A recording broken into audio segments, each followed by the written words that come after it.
격려의 박수 한번 해주시기 바랍니다. 네, 감사합니다. 주님만 사랑하면 아멘 합시다. 아멘. 감기가 들어서 병원에 가면 의사 선생님께서 정도를 묻고 그리고 청진기를 들고서 진찰을 합니다. 내과적인 병은 반드시 청진기를 가지고 진찰하는 그러한 모습을 의사들이 하고 있습니다. 몸이 아프면 병원에 가서 진찰을 받아야 합니다. 우리 영혼이 아프면 어떻게 해야 합니까? 영혼이 아프면 교회에 와서 예수님의 진찰을 받아야 합니다. 하나님의 진찰을 받아야 합니다. 영혼이 아플 때 하나님께 오면 하나님께서 진단을 하시는데 이런 진단을 하십니다. 로마서 23장 23절 모든 사람이 죄를 범하였음에 하나님의 영광에 이르지 못하더니 우리의 영혼을 진찰하시는데 죄가 있다는 것입니다. 하나님께서 창조한 목적대로 살지 못하고 있다는 것입니다. 로마서 6장 23절은 또 이렇게 진찰합니다. 죄의 삭은 사망이요. 사람이 죽음의 권세 아래에 머물고 있다. 이렇게 진찰하는 것입니다. 죄는 사망의 권세를 등에 업고 우리를 이끌고 갑니다. 사람들이 왜 죄를 짓습니까? 여러분 생각해 보신 적 있나요? 사람들이 죄를 짓는 이유는 자기의 몸을 불의의 병기로 내어주기 때문입니다. 불의의 병기, 이런 말 처음 들어보시나요? 성경은 우리가 죄를 짓는데 우리 자신을 불의의 병기로 내어주고 있다, 이렇게 표현하고 있습니다. 다시 말해 자신의 몸을 죄를 짓는 사탄의 도구가 되도록 내어준다는 것이에요. 죄와 사망의 권세는 너무나도 강력하기 때문에 우리 힘으로 뿌리치고 나올 수가 없습니다.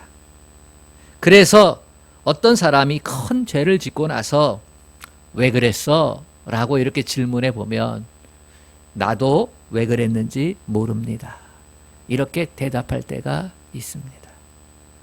자기가 왜 그 흉악한 죄를 저질렀는지, 왜 그때 그 상황 가운데서 그 판단을 했는지 잘 모르겠다는 거예요. 여러분, 죄를 짓고 안 짓고는요, 종이 한 장 차이예요. 그 찰나의 순간에 어떠한 결정을 하느냐에 따라서 죄를 짓기도 하고 안 짓기도 하는데요. 그런데 그 찰나의 순간에 그 결정을 하는 능력이 정말로 나한테 있느냐 할 때에 없다는 거예요. 그렇게 될 수도 있고 그렇게 안 될 수도 있고. 그런데 대부분 죄를 짓고 나면 나도 몰라요. 내가 그때 왜 그러한 판단을 했는지. 뭐에 씌였다. 뭐 이렇게 얘기하지 않습니까? 여러분, 죄에 대해서 절망해 본 적 있습니까? 내가 지은 죄에 대해서 절망해 본 적이 있느냐는 것입니다. 보통 술 먹고 중독자가 되어서 못된 짓을 해본 사람은 자기 죄에 대해 절망해 본 적이 있습니다. 도박 중독에 빠져서 감옥에 간 사람들은 자기 죄에 대해서 절망해 본 적이 있습니다. 많은 사람들이 죄를 짓지만 죄에 대해서 절망해 본 사람이 있고 그렇지 않은 사람이 있습니다. 그런데 여러분, 내가 흉악한 죄, 몹쓸 죄, 4대 사회악 뭐 이런 거 짓지 않고 있는 사람은 그럼 죄에 대해서 절망 안 한단 말입니까? 아닙니다. 죄에는 우리의 연약함과 무능도 포함이 됩니다. 여러분 자신의 무능에 대해서, 연약함에 대해서 절망해 본 적이 있습니까? 자식 키우다 보면 야, 자식 농사 마음대로 안 되는구나 하면서 절망해 본 적이 있습니다. 부부관계 가운데서 아내를 사랑하지만 내 사랑이 이 정도밖에 안 되는가 해가지고 절망해 본 적이 있습니다. 여러분, 제가 아내를 사랑하는 것이 평균 이상이지 않겠습니까? 여러분, 제가 자식을 기르는 데 있어서 수고하고 애씀이 평균 이상이지 않겠습니까? 여러분, 제가 인간관계를 맺는 데 있어서 평균 이상이지 않겠습니까? 그런데요, 제가 아내를 사랑하는 데 있어서 내 사랑이 부족하다 절망해 본 적이 있다는 겁니다. 제가 자식을 기르는 데 있어서 내 능력이, 내 무능이, 내 연약함이 크다는 것에 대해서 절망해 본 적이 있다는 겁니다. 제가 나의 부모를 향해 효도하는 일에 대해서 절망해 본 적이 있다는 겁니다. 마음 가는 대로, 생각한 대로 안 되는 거예요. 내게 있는 못된 습관들에 대해서 이게 왜 안 고쳐질까? 절망해 본 적이 있다는 겁니다. 저는 그랬어요. 내 자신의 부족함에 대해 절망해 본 적이 있습니다. 사도 바울은 이 죄에 대한, 무능에 대한, 연약함에 대한 처참한 심정을 이렇게 고백했습니다. 로마서 7장 19절에 내가 원하는 바 선은 행하지 아니하고 도리어 원치 않는 바 악은 행하는도다. 만일 내가 원치 아니하는 그것을 하면 이를 행하는 자가 내가 아니요 내 속에 있는 죄니라. 사도 바울은요, 바리새인 중에 바리새인이에요. 사도 바울은요, 혈통도 우수해서 베냐민 지파예요. 사도 바울은요, 최고의 학부를 졸업한 사람이에요. 지식인 중에 지식인이에요. 그렇다면 그가 행하는 모든 것에 있어서 평균 이상 상위 10% 아니 1% 안에 드는 사람이에요. 그럼에도 불구하고 그가 이런 고백을 합니다. 내가 원하는 바 선은 행하지 않는다. 내가 원하지 않는 바 악은 행하고 있도다. 내가 원치 아니하는 것을 하면 이를 행하는 건 내가 아니요 내 속에 있는 죄니라. 거절할 수 없는 죄의 권세 아래서 사도 바울은 다시 절규합니다. 오라 나는 곤고한 사람이로다. 이 사망의 몸에서 누가 나를 건져내랴. 로마서 7장 24절의 고백입니다. 나는 곤고한 사람이구나. 이 연약함에서, 이 무능에서, 이 죄에서 나는 나 스스로를 구원할 수가 없구나. 절망하는 거예요. 여러분, 바울의 이 처절한 절망이, 이 고백이 바울만의 것입니까? 저는 아니라고 생각합니다. 저의 것이었습니다. 그렇다면 이것은 우리 모두의 것이 아닐까요? 인간은 그 누구라도 어떤 노력으로도 죄를 없앨 수 없습니다. 연약함을 감당할 능력이 없습니다. 인간의 참된 행복은 죄와 사망의 권세에서 벗어나는 것입니다. 우리가 예수를 믿는 이유는 이것뿐입니다. 죄와 사망의 권세 아래서 벗어나기 위해서 예수를 믿는 겁니다. 우리가 단지 훌륭한 인격, 성품을 지닌 인간이 되려면 굳이 예수를 믿을 필요가 없습니다. 불교라도 가르치는 대로 제대로 믿으면 착하게 살 수 있고 좋은 인격과 성품을 가지고 살아갈 수 있습니다. 유교도 마찬가지입니다. 인의 예지를 가지고 가르치는 대로 그렇게 살아가면 훌륭한 인품을 가지고 성인 군자 소리를 들으며 살아갈 수 있습니다. 그러나 불교와 유교를 비롯한 타 종교를 믿어도 착하게 살 수 있고 훌륭한 사람이 될 수 있지만 구원을 얻으려면 예수님을 믿어야 합니다. 오직 복음만이 사람을 구원할 수 있습니다. 예수님만이 죄와 사망의 법에서 우리를 해방시킬 수 있습니다. 복음이란 무엇입니까? 복음은 예수님에 관한 소식입니다. 복음은 예수님 그 자체입니다. 이 복음을 믿어야 구원을 받는다 하는데요. 예수님께서 행하신 일들을 믿음으로 받아들일 때에 우리는 구원을 받게 되어집니다. 예수님께서 무슨 말씀을 하셨고 예수님께서 무슨 일을 하셨습니까? 예수님께서 하신 말씀이, 예수님께서 하신 행위가 복음인데요. 그것을 믿어야 구원을 얻는데요. 그러면 예수님이 무슨 말씀을 하셨고 무슨 일을 했는지를 아는 게 굉장히 중요합니다. 그것도 바르게 알아야 중요합니다. 바르게 알아야만 할 정도로 중요합니다. 왜냐하면 그것은 우리의 구원과 관계가 있기 때문입니다. 예수님이 이런 말씀을 하셨습니다. 많은 말씀을 하셨지만 그 가운데서 이 말씀하셨습니다. 마가복음 10장 45절에 인자가 온 것은 섬김을 받으려 함이 아니요 도리어 섬기려 하고 자기 목숨을 많은 사람들의 대속물로 주려 함이라. 예수님 본인이 말씀하신 거예요. 나는 섬김을 받으려 온 것이 아니다. 얼마나 많은 사람이 예수님의 가르침을 듣고 얼마나 많은 사람들이 병을 치유받고 얼마나 많은 사람들이 위로받고 그러면서 예수님을 섬기려 했습니까? 그런데 no! 아니야. 나는 섬김을 받으려 온 게 아니야.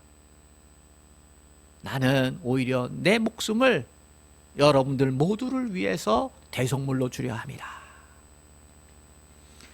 요한복음 14장 1절에는 이렇게 말씀합니다. 내가 곧 길이요 진리요 생명이니 나로 말미암지 않고는 아버지께로 올 자가 없느니라. 요한복음 11장 23절에는 이렇게 말합니다. 나는 부활이요 생명이니 나를 믿는 자는 죽어도 살겠고 무릇 살아서 나를 믿는 자는 영원히 죽지 아니하리라. 이것을 내가 믿느냐? 예수님은 자신이 구원자라는 것을 밝히셨고 자신을 통해서 하나님 아버지께로 갈 수 있다는 것을 말씀하셨고 자기를 믿어야 영생을 얻는다라는 사실을 밝히 드러내셨어요. 예수님께서 하신 말씀의 핵심 요지가 여기에 다 들어있어요.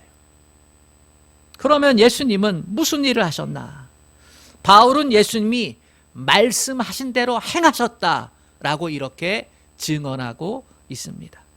고린도전서 15장 3절과 4절에 내가 받은 것을 먼저 너희에게 전하였노니 이는 성경대로 그리스도께서 우리를 위하여 죽으시고 장사 지낸 바 되었다가 성경대로 사흘 만에 다시 살아나셨다. 바울은요, 예수님이 말씀하신 그대로 행하셨다 하는 거예요. 그래서 예수님이 복음인데요. 이 복음에는 두 가지 요소가 있어야 합니다. 말씀하신 대로 예수님은 죽으셔야 되는 거예요. 그래서 우리는 예수님의 죽음을 믿어야만 합니다. 아멘. 왜 죄 없으신 예수님께서 죽으셨나? 우리의 모든 죄를 짊어지시고 십자가에서 왜 죽으셨느냐 하는 겁니다. 우리는 죄에 대해서 우리의 연약함과 무능에 대해서 절망해 본 존재입니다. 죽음에 대한 공포와 두려움에 대해서도 마찬가지입니다. 자기가 건강할 때에는 죽음과 나와 상관없다 할 때에는 우리는 에이 뭐 죽음이 뭐라고 이래 생각되지만 우리의 육신이 연약해지고 주위에서 어떠한 사고로 비참하게 죽는 모습을 보면 두렵습니다. 교통사고로 아주 비참하게 몸이 아니면 전쟁으로 절단나면서 아니면 물에 빠지든지 아니면 몹쓸 병에 걸려서 그죠? 그러한 환자를 보고 고통당하는 사람을 보면요.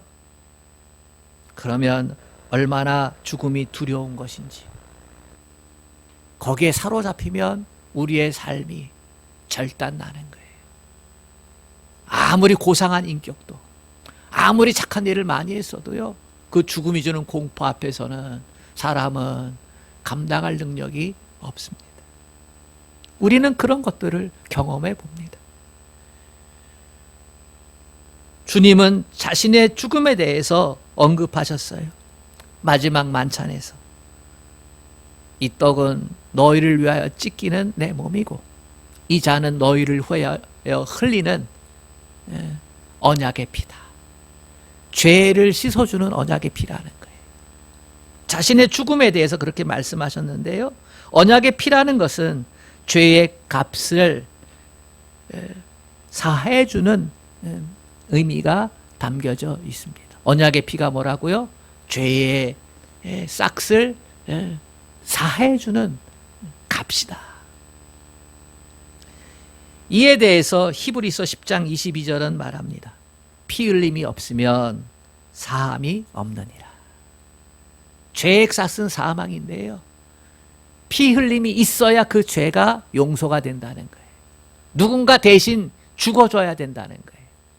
그래서 예수님이, 죄 없으신 예수님이 우리의 죄를 짊어지시고 대신 죽어주신 거예요. 그래서 언약의 피가 되는 거예요. 예수님께서는 죄 없으셔서 피 흘려주셨어요. 단 하나의 이유. 죄를 사해 주시려고. 사도 바울은 이에 대해서 언급하고 있는 겁니다. 성경대로 우리 죄를 위해 죽으셨다. 여러분, 예수님의 죽음이 내 죄의 싹을 위해서 대신 죽어주셨다라고 하는 것을 믿으시기를 바랍니다. 우리의 믿음의 출발이 이 대속의 죽음에 대한 것을 내 것으로 받아들여야만 하는 것입니다. 두 번째, 예수님의 부활입니다. 예수님의 부활을 믿어야 합니다. 왜 부활신앙이 중요합니까?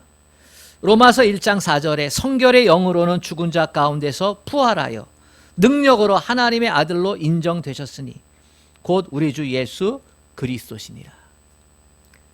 사람은 죄 때문에 죽는 것입니다.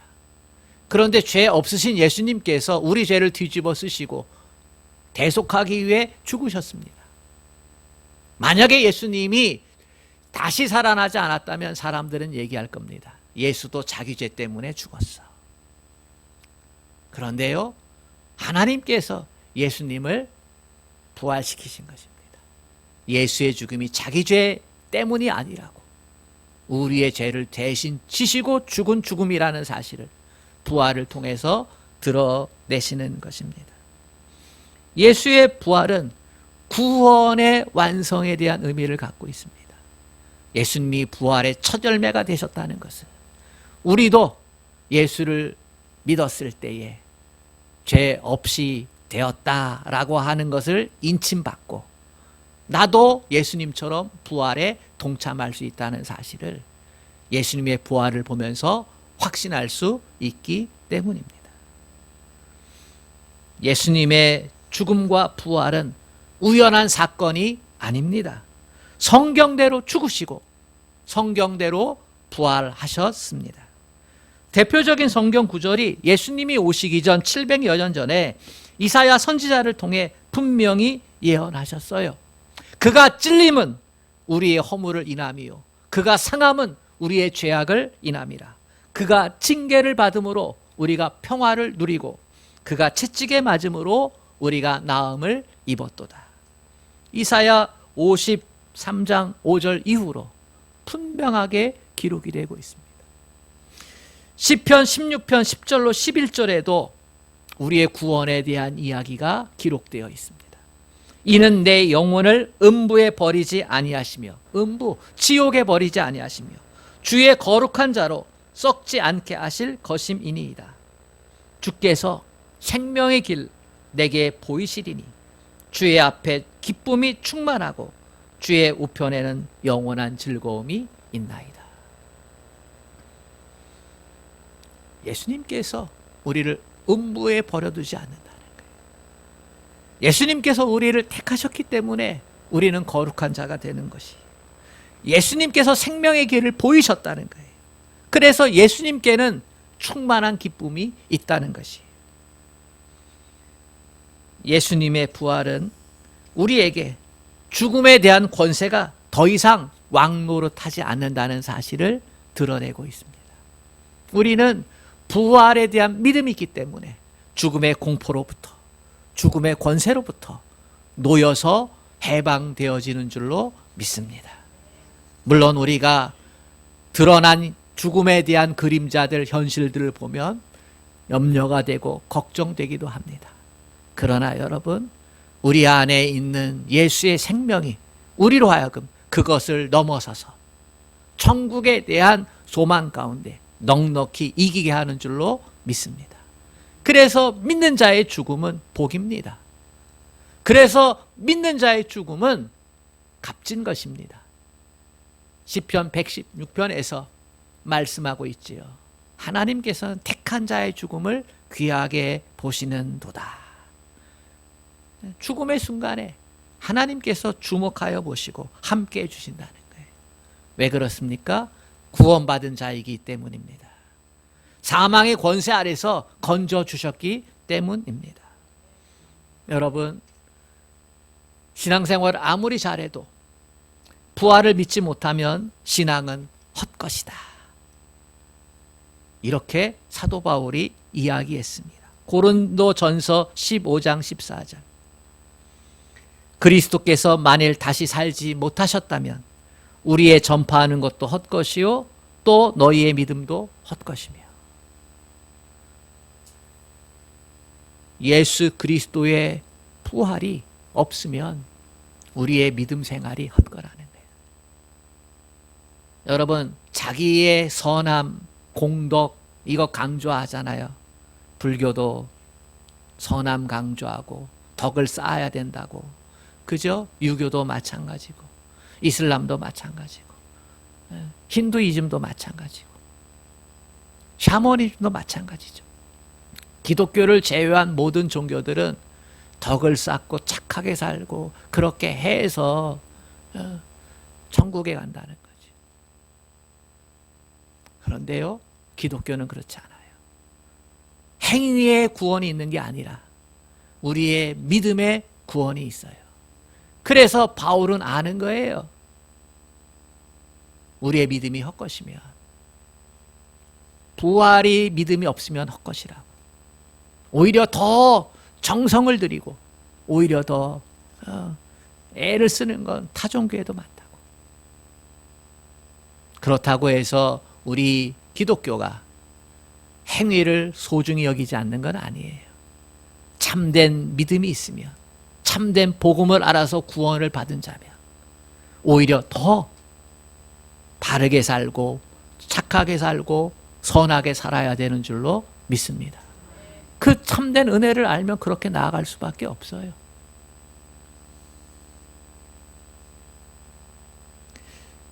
부활을 믿지 않는다면 부활의 능력을 갖고 살 수가 없습니다. 부활의 능력이 우리를 변화시키는 것입니다. 부활의 능력이 우리에게 참된 소망을 갖게 하는 줄로 믿습니다. 부활의 능력을 가진 우리는 이렇게 선포할 수 있습니다. 고린도전서 15장 55절로 57절 사도 바울은 이렇게 선포합니다. 사망아, 너의 이기는 것이 어디 있느냐? 사망아, 너의 쏘는 것이 어디 있느냐? 사망에 쏘는 것은 죄요, 죄의 권능은 율법이라. 우리 주 예수 그리스도로 말미암아 우리에게 이김을 주시는 하나님께 감사하노라. 사망이 주는 두려움과 공포와 그 붙잡힘 가운데서 다 해방되었다는 선언이지요. 사탄 마귀는 그리스도의 부활을 부인하게 하기 위해서 온갖 수단과 방법을 다 동원합니다. 철학을 동원해요. 또 가짜 신학자, 가짜 목사 동원해서 믿지 못하게 합니다. 그러나 여러분, 부활은 예수님께서 첫 열매가 되어 주셨습니다. 부활을 믿는 믿음이 우리에게 있을 때 우리는 온전한 구원에 이르게 되는 줄로 믿습니다. 예수의 죽음만 받아들이지 마십시오. 어떤 사람은 예수의 죽음만 받아들입니다. 그러면서 신앙생활을 해요. 예수의 부활을 아무리 생각해도 믿지 못하기 때문이죠. 그러나 예수의 부활까지 믿어야 우리가 참된 구원의 은혜를 경험하고 천국 백성으로 살아가게 될 줄로 믿습니다. 오늘 말씀은 이렇게 말합니다. 내가 복음을 부끄러워하지 아니하노니. 예수의 죽음과 예수의 부활에 대한 이 복음을 부끄러워하지 않는다는 것입니다. 세상 사람들 앞에서 예수의 죽음이 대속의 죽음이라는 사실을 드러내는 것이 어떤 때는 부끄럽기도 합니다. 세상 사람은 믿지 않으니, 야, 어떻게 그럴 수가 있어? 어떻게 하나님이 인간이 되고 어떻게 그의 죽음이 나의 죽음이 될 수 있어? 라고 이렇게 비아냥거릴 수도 있습니다. 그러한 세상입니다. 예수의 부활도 마찬가지입니다. 어떻게 21세기 과학의 시대에 죽은 사람이 살아날 수 있어? 라고 하면서 우리에게 말할 수 있지요. 그런데요, 21세기만 복음을 부끄러워한 건 아닙니다. 바울이 내가 복음을 부끄러워하지 아니하노니 이렇게 말했다는 것은 그 당시에도 이 복음은 많은 사람들에게 부끄러움이 되었다는 겁니다. 오늘 말씀에도 유대인에게도 예수의 죽음과 부활은 부끄러움이요, 헬라인에게도 예수의 죽음과 부활은 부끄러움이었다는 거예요. 예수님이 어디에 돌아가셨어요? 어디에서? 나무 위에서. 그런데 구약에선 나무에 달린 자는 저주받은 자다, 이러한 말씀이 있어요. 그러니까 예수는 저주받아 죽었다는 거예요. 맞지요? 예수님은 저주받아 죽었지요. 근데 예수님이 자기 죄 때문에 저주받아 죽은 것입니까? 죄에는 저주가 있다는 사실을 알고서 죽으신 것이죠. 그런데 유대인들은 예수님이 단지 나무에 달려 죽어서 저주받았다라는 사실에만 집중하니까 예수의 죽음이 부끄러운 거예요. 그러면 헬라인들은 왜 예수의 죽음과 부활이 부끄러운가? 신이 어떻게 인간에게, 대적에게 죽을 수 있느냐는 거예요. 신이 어떻게 신이 사람에게 고난받고 죽을 수 있느냐? 그래서 예수의 죽음은 부끄러운 것이라는 거예요. 그래서 바울이 이 로마에 말하는 거예요. 이 로마서에서 유대인도 예수의 죽음을 부끄러워하고 헬라인, 너희 똑똑하다고 하는 헬라 철학을 가진 그 배경을 문화로 가지고 있는 너희들도 예수의 죽음을 부끄러워한다. 그러나 나는 예수의 죽음이 부끄럽지 않다. 이 복음이 부끄럽지 않다. 왜냐하면 이 복음은 구원을 주시는 하나님의 능력이 됩니다. 우리가 생각하기에 부끄럽지만 하나님은 이 방법을 통해서 우리를 구원하시는 능력으로 삼으셨다는 거예요. 그래서 바울은 말하는 겁니다. 나는 복음을 부끄러워하지 않는다. 복음은 구원의 능력이기 때문에. 여기서 능력이라는 말, 사도행전 1장 8절에서는 권능이라는 말로 쓰임받기도 했는데요. 이 단어는 두나미스라고 하는 말이에요. 이 두나미스는 권능, 파워, 이런 말인데요. 여기서 다이너마이트, 두나미스 어원에서 다이너마이트가 파생되었어요. 엄청난 폭발력을 가지고 있죠. 사도행전 3장을 보면 베드로와 요한이 성전에 갈 때 누구를 만났지요? 거기서 안진뱅이, 나면서부터 안진뱅이인 거린을 만났어요. 그들이 베드로와 요한이 멈춰서서 그를 바라보니까 뭔가 좀 얻을까 하여 멀뚱멀뚱 쳐다보는데 베드로와 요한이 이렇게 말합니다. 은과 금은 내게 없지만 내게 있는 건 내게 주노니 곧 나사렛 예수의 이름으로 일어나 걸으라 하고 손을 잡아 일으키. 어떻게 됐다고요? 일어나 걷더라. 복음의 능력이 안진뱅이를 일으킨 사건이에요. 내게는 은도 없고 금도 없어. 그러나 내게는 예수 이름의 권세가 있다는 거예요. 아멘. 예수 이름의 권세가 그 사람을 변화시키는 거예요. 이처럼 복음은 다이너마이트보다 더 큰 힘이 있어요. 그래서 복음은 하나님의 능력이 됩니다. 예수 이름의 권세가 있다는 것입니다. 그런데 우리는 이 복음의 능력이 하나님의 능력이라고 알면서도 복음을 부끄러워합니다. 오늘날 많은 그리스도인들이 다른 사람들이 자신이 그리스도인 것을 알까봐 숨기고 있습니다. 정말 우리가 부끄러워할 게 뭘까요? 그것은 더러운 것, 탐욕과 우상숭배와 음행과 호색과 술수와 분쟁과 시기와 당짓는 것과 방탕한 것. 하나님 떠나 사는 것들을 부끄러워해야지. 내가 예수 믿어서 구원받았다는 사실을 부끄러워하면 안 되는 것입니다. 예전에 들은 그 예화 가운데 이런 예화 싫어하긴 하지만 어느 목사님이 어느 회사에 신우회 초청을 받아서 설교를 하러 갔는데요. 그 회사에는 자기 교회 장로님이 부장으로 있었어요. 그래가지고 예배가 끝나고 나서 신우회 회장한테 아무개가 우리 교회 장로님이에요. 그랬더니 그 선교회 회장이 하는 말이 그래요? 그 부장님도 교회에 다녀요? 라고 이렇게 반문했다고 하는 겁니다. 교회에서는 장로님이지만 회사에서는 교회 다니는 것도 알리지 않았을 뿐만 아니라 그의 말 언행에 있어서 전혀 예수의 냄새가 안 났다는 거예요. 여러분, 복음을 부끄러워하는 이유가 무엇입니까? 그것은 복음을 제대로 알지 못했거나 경험하지 못했기 때문입니다. 신앙생활을 종교생활로 하면 우리는 복음을 부끄러워할 수밖에 없습니다. 신앙생활을 종교생활로 하면 형식주의자가 되고 외식주의자가 됩니다. 겉모양새는 아주 그럴싸해 보이죠. 나이스해 보이죠. 그러나 거기에는 뭐가 없어요? 능력이 없는 것입니다. 내가 경험한 구원의 은혜가 없는 겁니다. 고린도후서 5장 17절은 분명히 얘기합니다. 그리스도 안에 있으면 새로운 피조물이라. 이전 것은 지나갔으니 보라 새 것이 되었도다. 복음을 믿으면 새 것이 생겨나는 것입니다.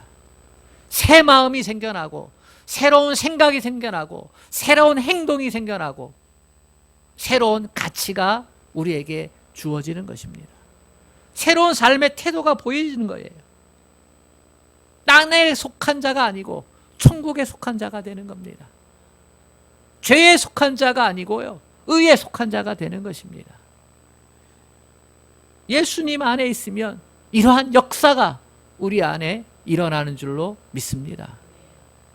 예수의 죽음의 은혜를 알고 부활의 은혜를 알면 이러한 역사가 우리 안에 있게 되는 거예요. 단지 도덕적으로 거짓말하지 마라, 나쁜 짓 하지 마라, 남의 것 훔치지 마라, 이렇게 지식적으로 알아서 절제하고 또는 행하고 그런 수준이 아니라는 거예요. 새로 태어났다는 것이죠. 복음은 우리의 존재 자체를 새로 태어나게 하는 줄로 믿습니다. 그런데 왜 복음을 부끄러워하는 많은 그리스도인들이 있습니까? 제대로 예수 믿지 못하고 그 복음의 능력 가운데 살지 못하는 이유가 무엇입니까? 그것은 내가 죄인이었다라고 하는 처절한 그 고백이 없기 때문입니다. 내가 했던 말, 내가 했던 행동, 내가 저질렀던 수많은 죄악의 모습들, 하나님 모르고 살았던 것들조차 여기에 대해서 절망해 보지 않았기 때문에. 예전에 한국 사회 30년대, 40년대, 50년대, 60년대 많은 우리 나라의 사람들이 예수를 영접했거든요. 이유가 뭐냐면 그만큼 죄를 많이 짓고 산 거예요.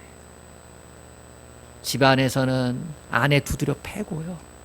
애들 두드려 패고, 못된 짓 많이 하고. 그래서 자기 자신의 지은 죄에 대해 절망해 본 사람들이 많아요. 자기 자신에 대해 절망하다 보니까 이 사망의 몸에서 누가 나를 구원하랴. 그때 복음을 들었거든요. 예수 믿으면 구원받아라. 돈 없어도 괜찮아. 많이 배우지 못했어도 괜찮아. 지금까지 온갖 나쁜 짓 많이 했어도 괜찮아. 예수 믿으면 구원받습니다. 이 단순한 메시지예요. 정말로 마음을 열고 예수를 영접했어요. 그때 성령께서 회개시키시고 죄의 실체를 보게 하시고 죄의 실체를 봐야 예수의 죽음이 얼마나 대단한 죽음인지, 예수의 부활이 얼마나 대단한 생명의 역사가 있는지를 깨닫게 되는 거죠. 여러분, 죄의 실체를 마주해 보셨습니까? 마주해 보시고 예수님을 만나실 수 있기를 축복합니다. 그 처절한 절망의 자리에서 예수님을 바라보세요. 십자가 앞에 나가라는 것은 내가 죽을 수밖에 없는 죄인이었구나. 전적으로 타락한 존재였구나. 나한테서는 이만큼도 없구나. 그 사실을 보라는 거예요. 하나님의 말씀을 보면요, 우리 죄의 실체들이 드러납니다. 또 한 가지, 왜 예수의 복음을 듣고도 경험하지 못하는가? 그것은 세속화 때문입니다. 하나님께서 우리를 창조하셨을 때 하나님의 형상과 모양대로 창조하셨는데 우리가 그 창조 목적에 어긋나게 사는 거예요. 하나님 앞에서 우리 사람의 됨됨이가 복되어야 하는데 그렇지 못해요. 돈이 좋아요. 힘이 좋아요. 쾌락이 좋아요. 이 세상의 흐름에 나도 모르는 사이에 빠져드는 거예요. 여기에 너무 익숙해요. 요즘 사회가 참 살기 버겁지요. 왜냐하면 세상은 돈과 힘과 쾌락으로 모든 행복을 설명을 하니까. 드라마도 그렇고 광고도 그렇고 노래도 그렇고 다 그렇게 흘러가요. 그러다 보니까 정신을 못 차려.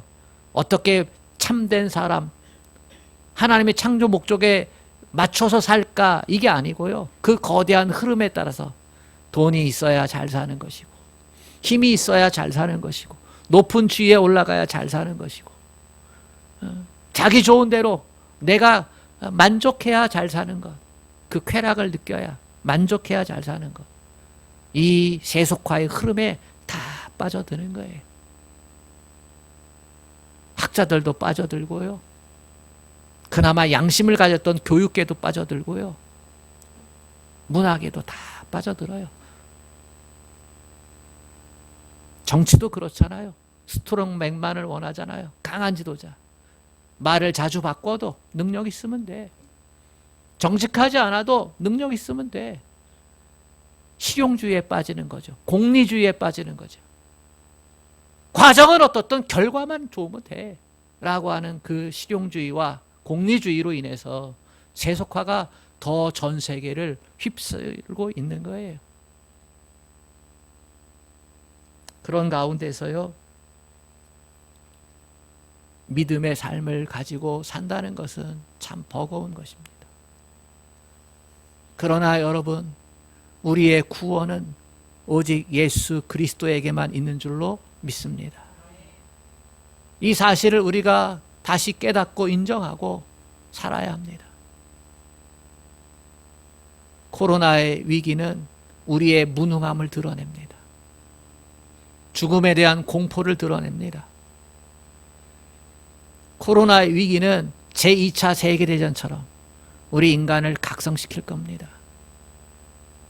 인간의 이성과 문화적인 능력 앞에서 꽃피웠던 16세기의 르네상스가 2차 세계대전으로 인간은 절망할 수밖에 없는 존재, 전적인 타락의 존재임을 깨닫게 했던 것처럼 아마도 전 세계가 지성인들이든 정치인들이든 경제인들이든 우리는 무능하구나.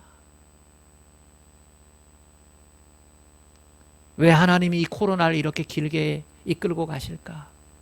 무능하구나. 그렇습니다. 우리의 죄의 모습은 코로나 변이처럼 여러 가지 모습으로 전환을 하면서 우리를 끌고 갈 겁니다. 복음 앞에 서야 합니다. 십자가 앞에 서야 합니다.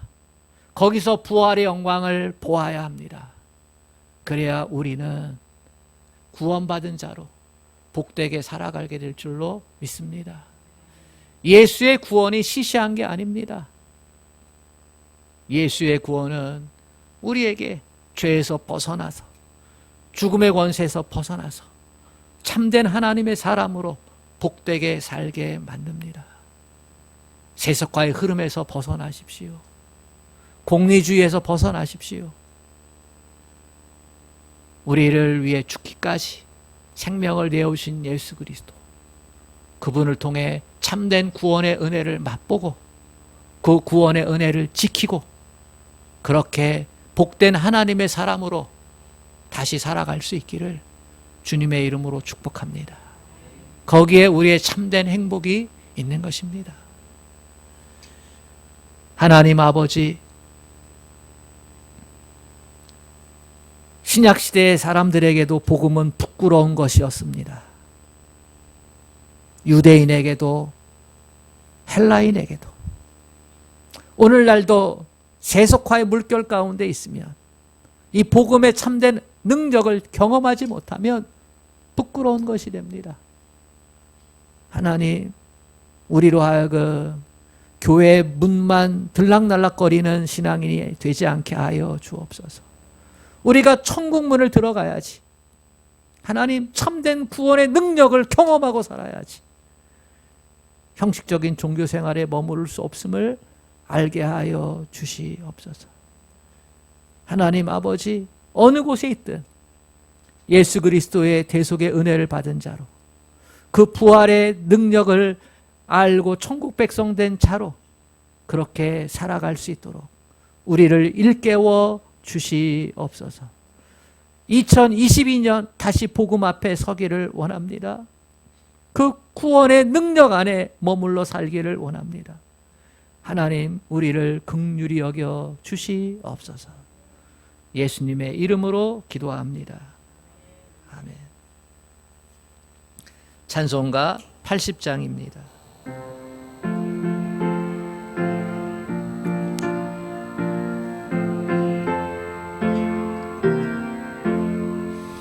천지에 있는 이름 중 귀하고 높은 이름, 준하시기 전 지으신 구주의 이름 예수.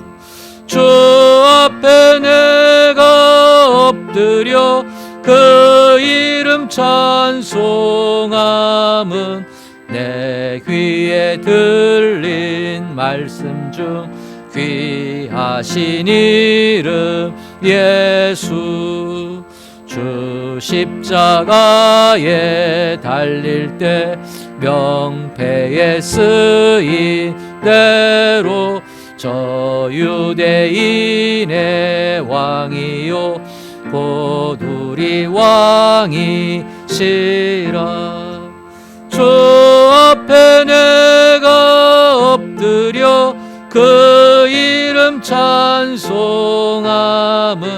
내 귀에 들린 말씀 중 귀하신 이름 예수.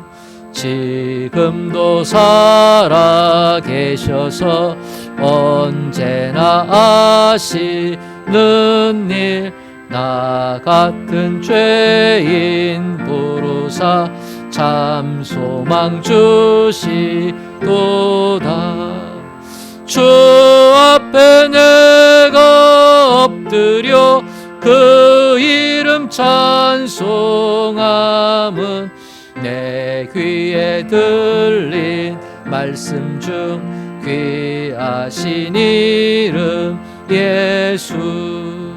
주 예수께서 영원히 어제나 오늘이나 그 이름으로 우리에게 참 복을 내리신다.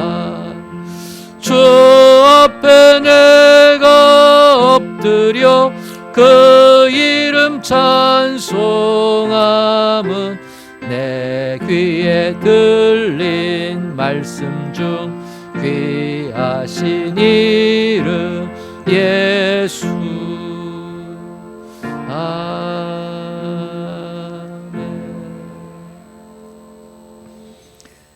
자비하신 하나님